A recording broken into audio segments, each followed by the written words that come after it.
Lana returned home 3 days later, but the distance between her and Jack felt wider than the days apart.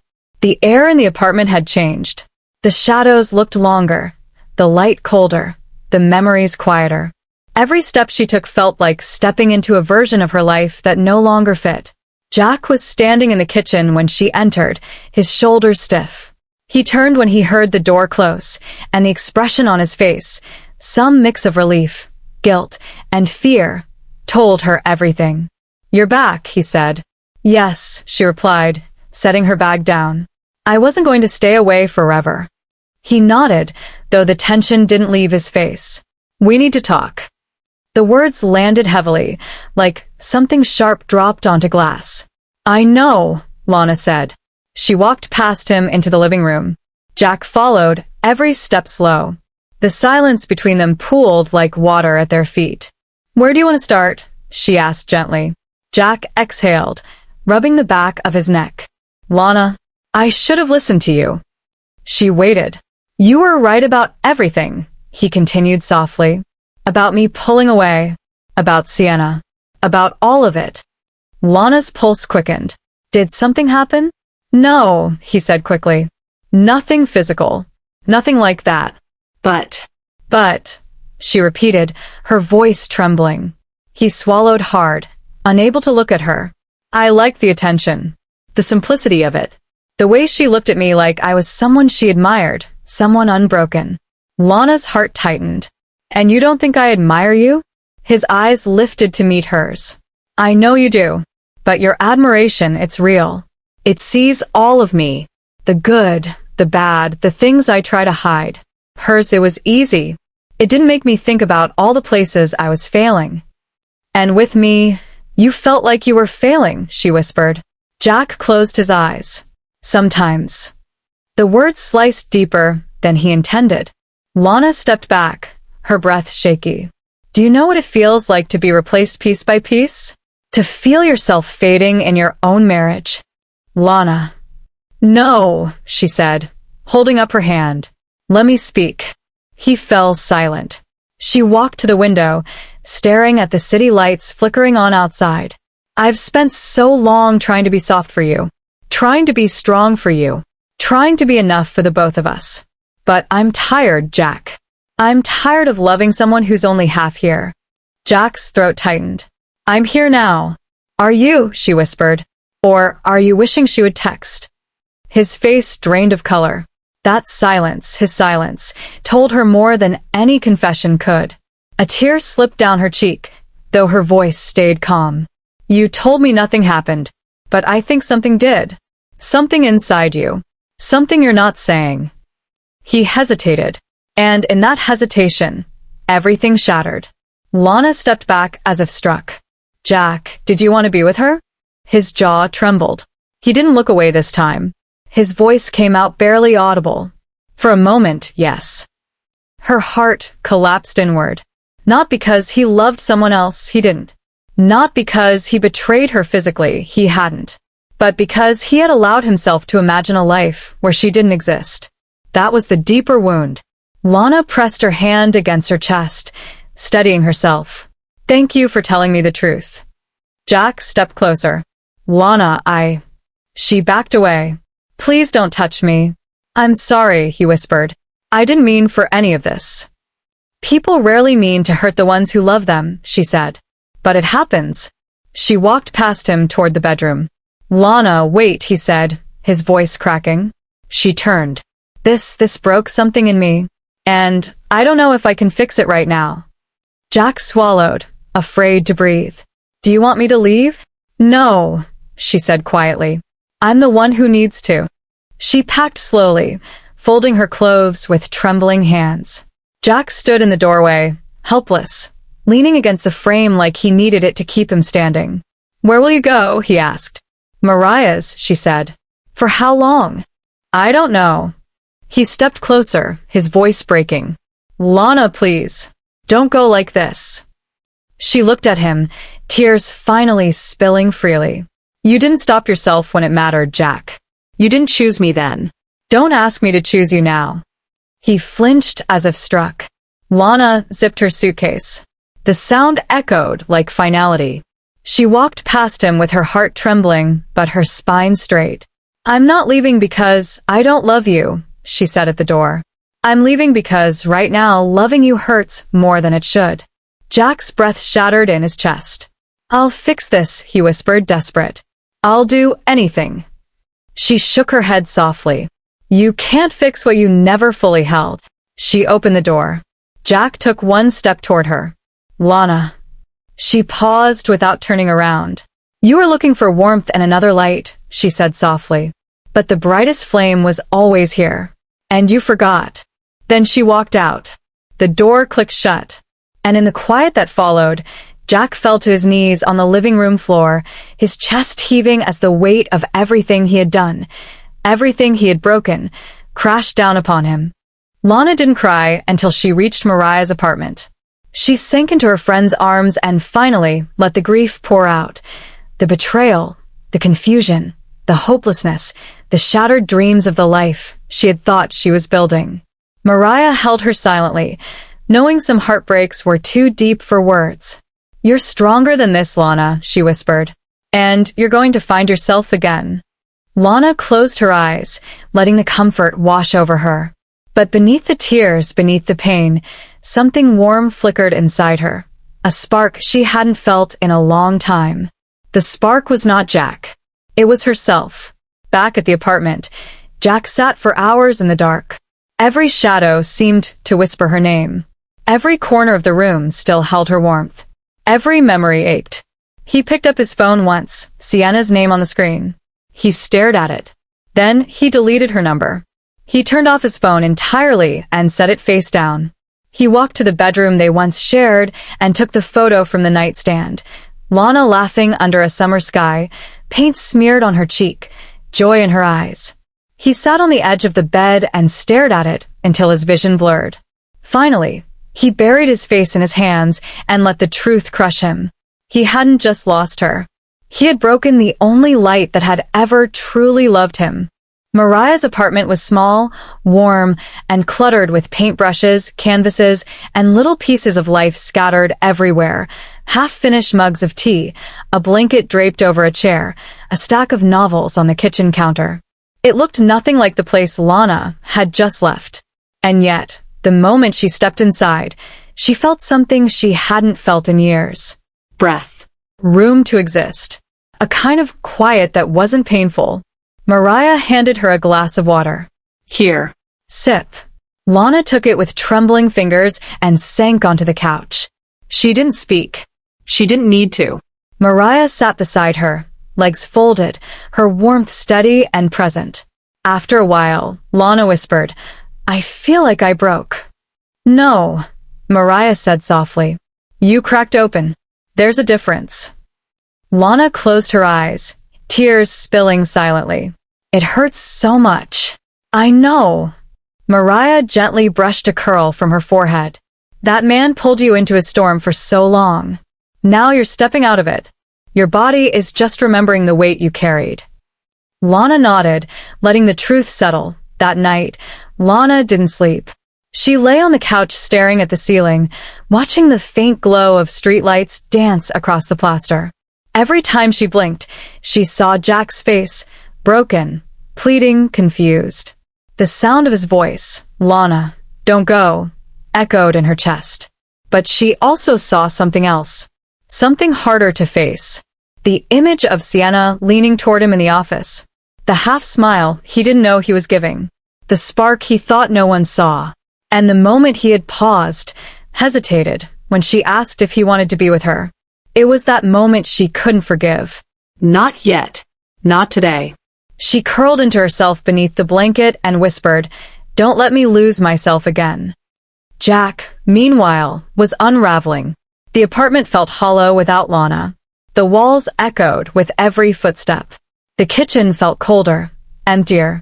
He walked from room to room, unable to sit still, unable to breathe normally. He kept hearing her last words, "You didn't choose me then. Don't ask me to choose you now." The truth in them was a blade he couldn't put down. He tried sleeping, but every time he closed his eyes, he saw her walking out the door. He heard the click of the lock. He felt the air leave the room. At dawn, he found himself sitting on the floor beside the couch where she'd sat the night she left. Her blanket still smelled faintly of lavender and paint. He held it for a long time, pressing it to his face, praying silently for a do-over he didn't deserve. Lana woke early at Mariah's, the morning light stretching across the room in soft gold. For a moment, she forgot where she was. Then her heart remembered, and the ache returned. Mariah shuffled out of her bedroom, hair messy and eyes half closed. "You want eggs?" she asked. Lana managed a weak smile. "You're a saint." "No," Mariah said, cracking an egg into the pan. "I'm just someone who loves you." Lana's eyes watered again, but in a gentler way. As the breakfast sizzled, Lana stood by the window. The street was alive with morning, kids running to catch the bus, a man walking his dog, a woman carrying a bag of groceries. Life didn't stop just because hers had cracked. The realization was quiet, but steady. She needed to stand again. Not for Jack. Not for the marriage. For herself. After breakfast, Mariah said, "I set up a little corner in the spare room for you. Put your sketchbooks there. Your brushes. Maybe painting will help." Lana hugged her. "Thank you." When she stepped into the spare room, Lana found a small wooden table, a lamp, a blank canvas waiting. She touched the surface with gentle fingers. It was cool, smooth, unspoiled. Just like she wished her heart could be. She sat down, pulled out her pencils, and let her hand move. Lines appeared. Shapes emerged. Color followed. Hours slipped away. When she finally leaned back, she realized she had painted her own reflection. Not her face, not exactly, but the feeling of herself. Fragmented, luminous, wounded, rising. There was something like hope in the brushstrokes. Jack spent the same hours in emotional silence. He didn't go to work. He couldn't bear to face Sienna. Not because he wanted her, but because she represented the moment he betrayed everything he'd built. When she texted him mid-afternoon, "Are you okay? Wanna talk?" Jack stared at the screen, then typed, "Don't message me again. I need to fix things with my wife." Then he blocked her. It wasn't noble. It wasn't grand.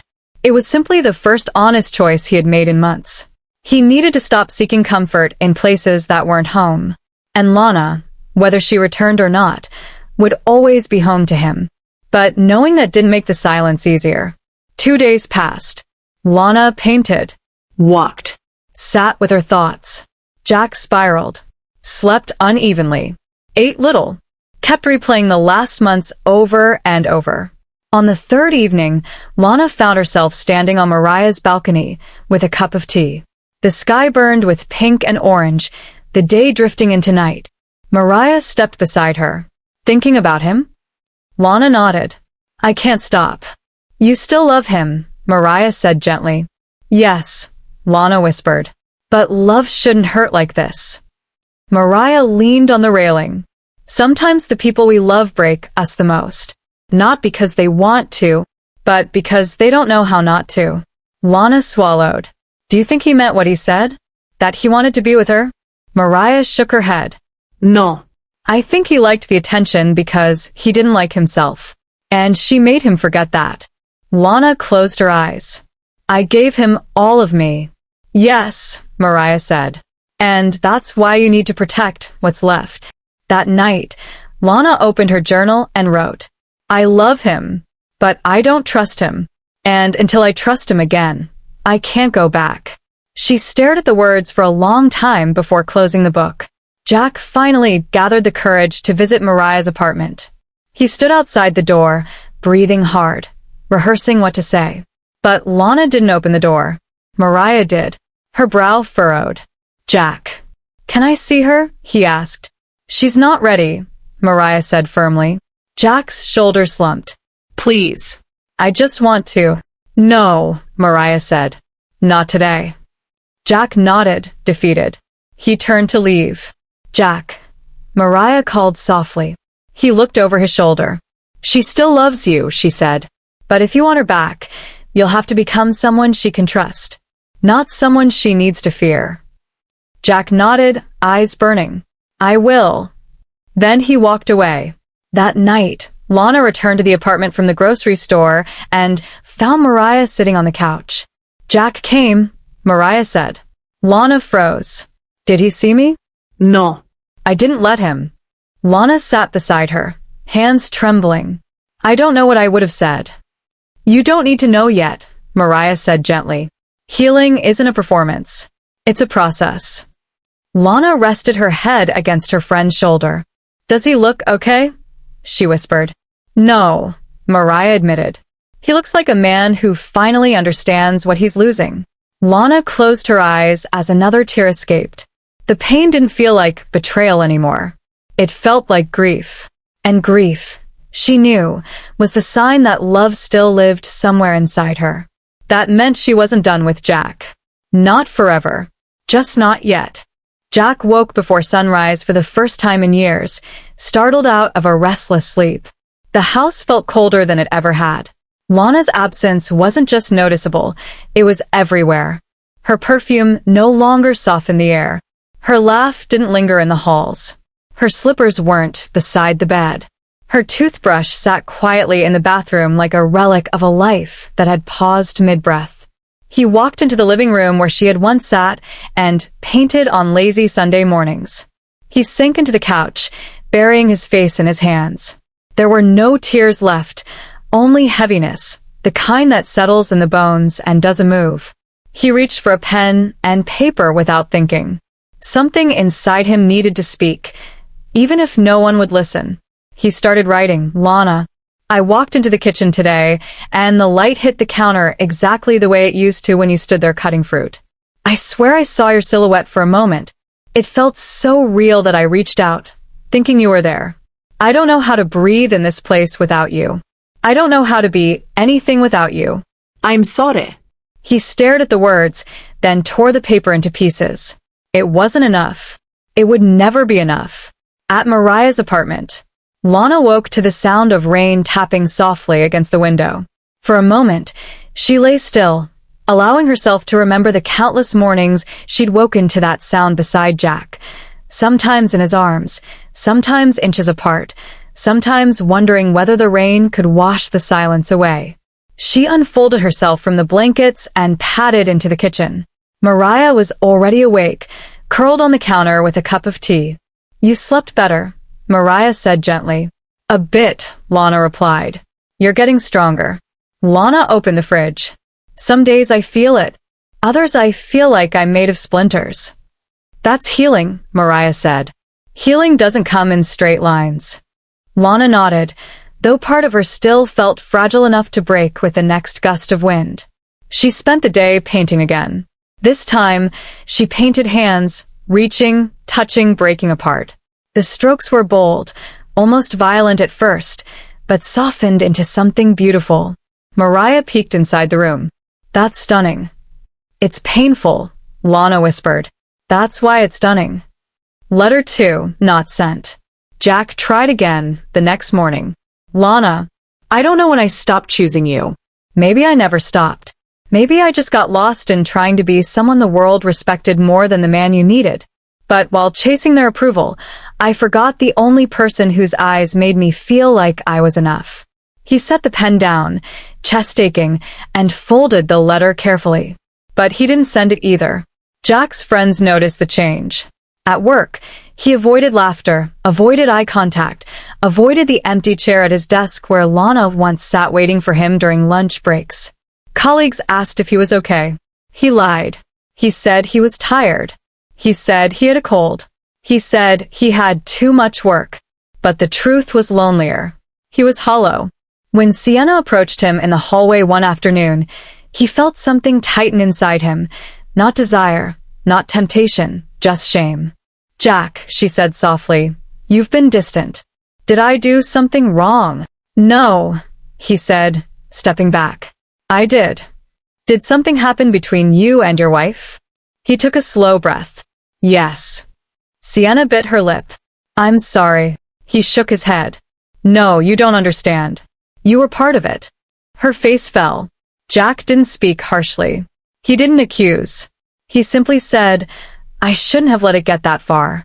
I shouldn't have let myself lean on you when I should have been fighting for her. Sienna's eyes shone, but she nodded. I understand. Please, Jack said, voice faint. No more messages. No more late conversations. It wasn't fair. It wasn't right. She stepped aside. Jack walked past her without looking back. Lana found moments of peace, but also moments of grief, so sharp it felt like something inside her was being scraped clean. One afternoon, she sat on the balcony with her knees pulled to her chest. The city buzzed below her. Horns, footsteps, music drifting from a distant window. Life moved in every direction, indifferent to her pain. Mariah joined her with 2 mugs of hot tea. I talked to a lawyer today, Mariah said suddenly. Lana stiffened. For me? No, Mariah assured quickly. For my landlord. He's being a jerk. Lana let out a shaky breath. Oh. Mariah turned to her. I'm not telling you to leave him. I'm not telling you to stay. I'm telling you to give yourself permission to feel whatever you feel, without rushing to a conclusion. Lana nodded slowly. I don't want a divorce. You don't have to decide today. But I do want something to change. Mariah touched her hand. Then let yourself imagine your life the way you want it. Without judgment. Without apology. Lana stared at the horizon. I want love that feels like safety. Not guessing. Not wondering. You deserve that, Mariah said. Jack sat at the dining table late one night, the world outside wrapped in quiet. The lamp cast a soft glow across the paper as he began again. Lana, I'm going to therapy. I made an appointment today. I don't know who I am when I'm not hiding behind work or pretending I'm fine. I need to understand why I let myself drift away from you. I don't expect you to come back because of this. I'm doing it because I should have done it long before I hurt you. If you come home one day, I want you to find a man who isn't afraid of his own heart. He read it twice, folded it, placed it beside the others. He didn't send this one either. Not yet. 1 week later, Lana stood in front of a mirror wearing a white dress with soft blue flowers, simple, elegant. She hadn't worn anything pretty since she left Jack's. Mariah leaned against the door. You look beautiful. Lana smoothed the fabric. I don't feel beautiful. I feel scared. Scared of what? Of forgiving him, Lana whispered. Or worse, of not being able to. Mariah stepped forward and hugged her. Forgiveness isn't a door you walk through once. It's a staircase. You take it step by step. And it's okay to rest on the landing. Lana smiled faintly. You always know what to say. Only because I've lived through my own storms.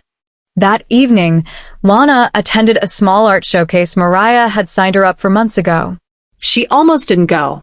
But stepping into that room full of canvases, light, music, and possibility, it felt like stepping back into herself. A few people asked about her work. Others complimented her technique. A young woman said Lana's paintings felt alive, like they breathe in your pain and give you something softer back. Lana swallowed the sudden lump in her throat. For the first time in weeks, she felt seen. Not as Jack's wife. Not as the woman who left. As herself. As an artist. As Lana. When she returned to Mariah's that night, she stood in the doorway and whispered to no one in particular, I'm still here.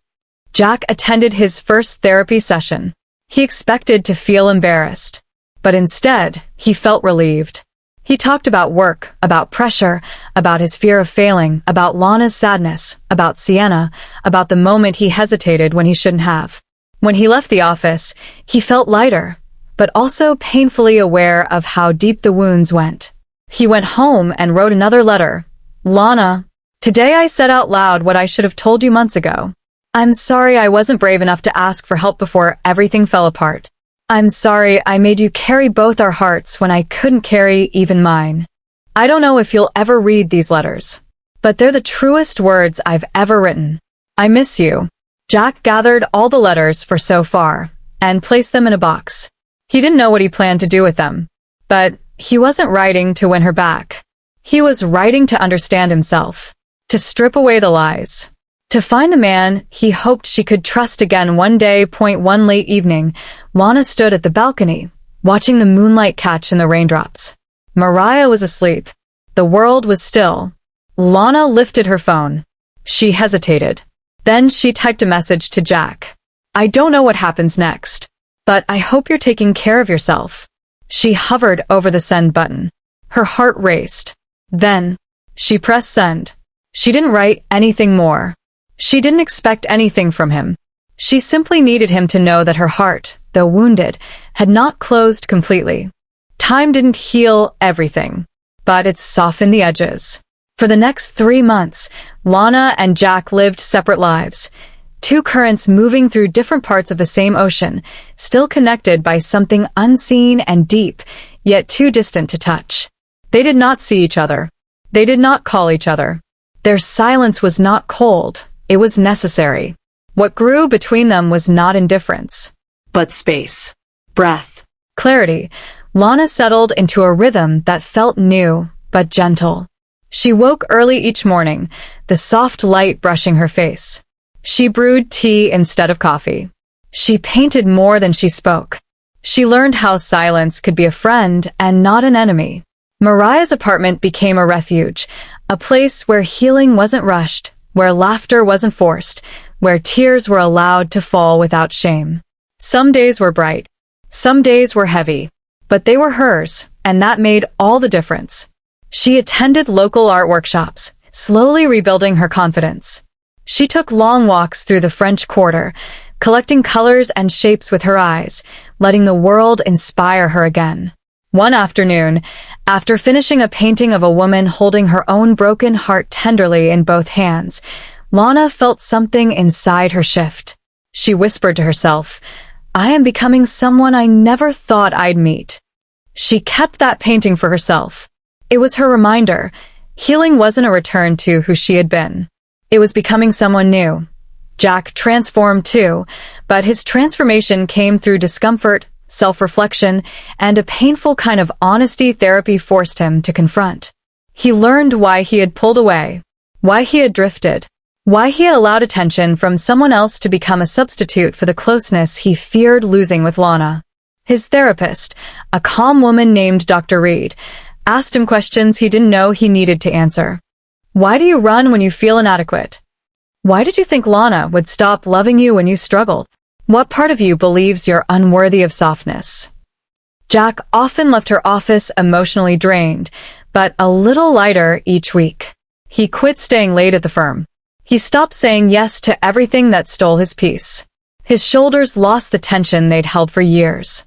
The apartment still felt empty, quiet to the point of suffocation, but slowly, he began to fill the silence with self-discovery instead of regret.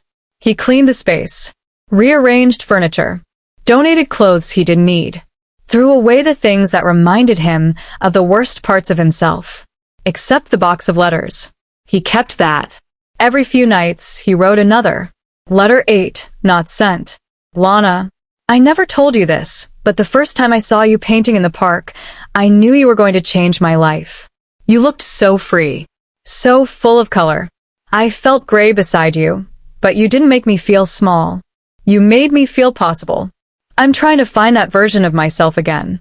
The one who is worthy of being seen by you. 3 months after she left, Lana's artwork was selected for a small gallery showing in a quiet part of the city. She almost declined out of fear, but Mariah insisted. You deserve a wall, Mariah said. You deserve a room full of people who look at your work and see your soul. Lana agreed. She spent weeks preparing, selecting her best pieces, touching up details, signing her name with a firmer, steadier hand. The night of the showcase arrived with a warm breeze. Lanterns lined the walkway outside the gallery. Music floated through the open doors, soft jazz, smooth and golden. Lana entered with a flutter in her chest, wearing a dress the color of dawn. People walked through the room, pausing in front of her paintings. They whispered words like haunting, alive, honest, raw. Some recognized her name from local art circles. Some asked about her inspiration. She answered gently, gracefully. She didn't mention Jack. She didn't mention pain. She simply said, life teaches us things. I paint what I learn. Later that night, She stepped outside for air.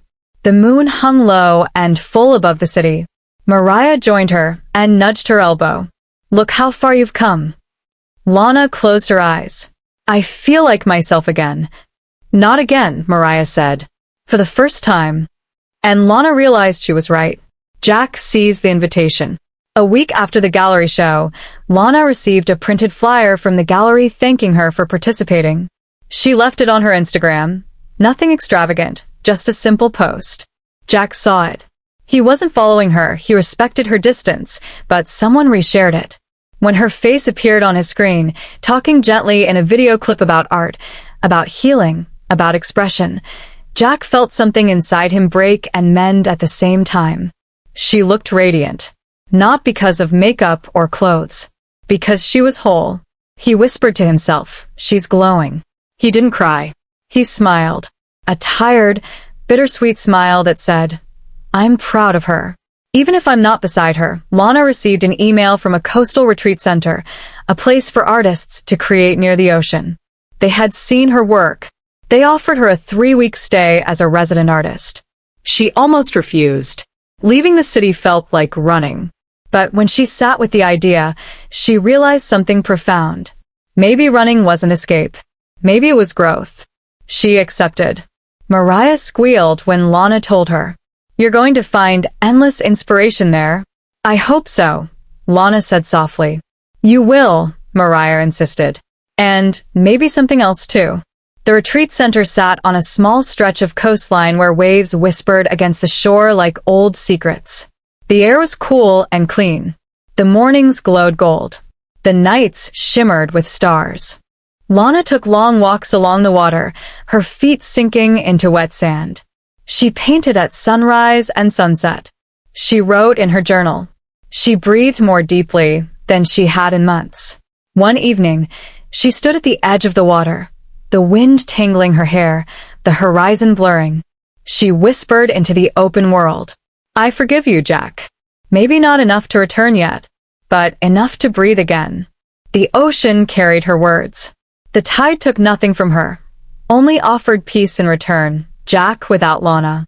Jack missed her every day, but the ache had transformed. It wasn't sharp anymore. It wasn't desperate. It was a steady reminder of a love worth fighting for, but not clinging to. He learned to cook. He deepened his therapy sessions. He volunteered at a community center teaching photography to teenagers. Slowly, he became someone he respected. Someone he could see Lana trusting. Someone he could see Lana loving again.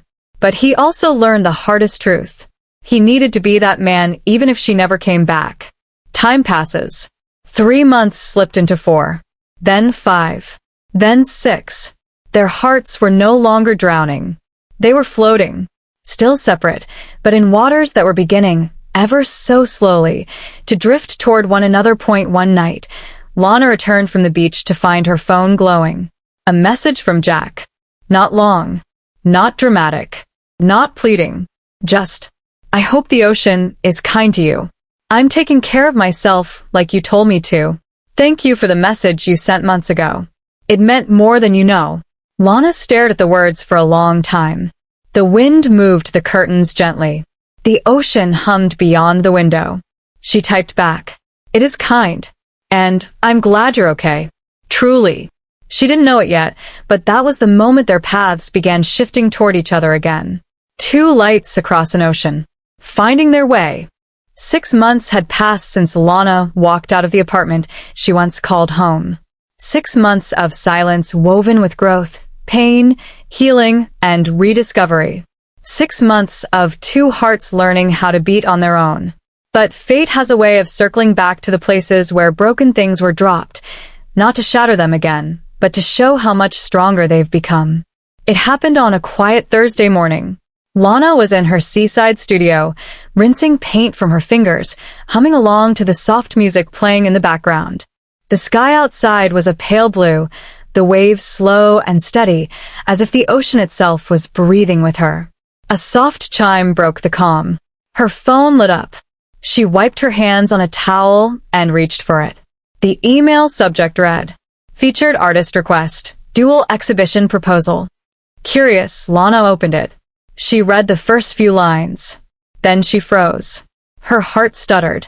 We would like to feature your work alongside the photography of Jack Holloway in a two-artist exhibition exploring emotional reconnection and healing. Her fingers went cold. Jack. His name looked different now, less like a wound, more like a memory. The email continued. We've been following both of your recent projects. The emotional dialogue between your art and his photography is striking. We believe the two of you, presented together, could create something unforgettable. Lana slowly lowered herself into her studio chair for a moment. The world felt suspended.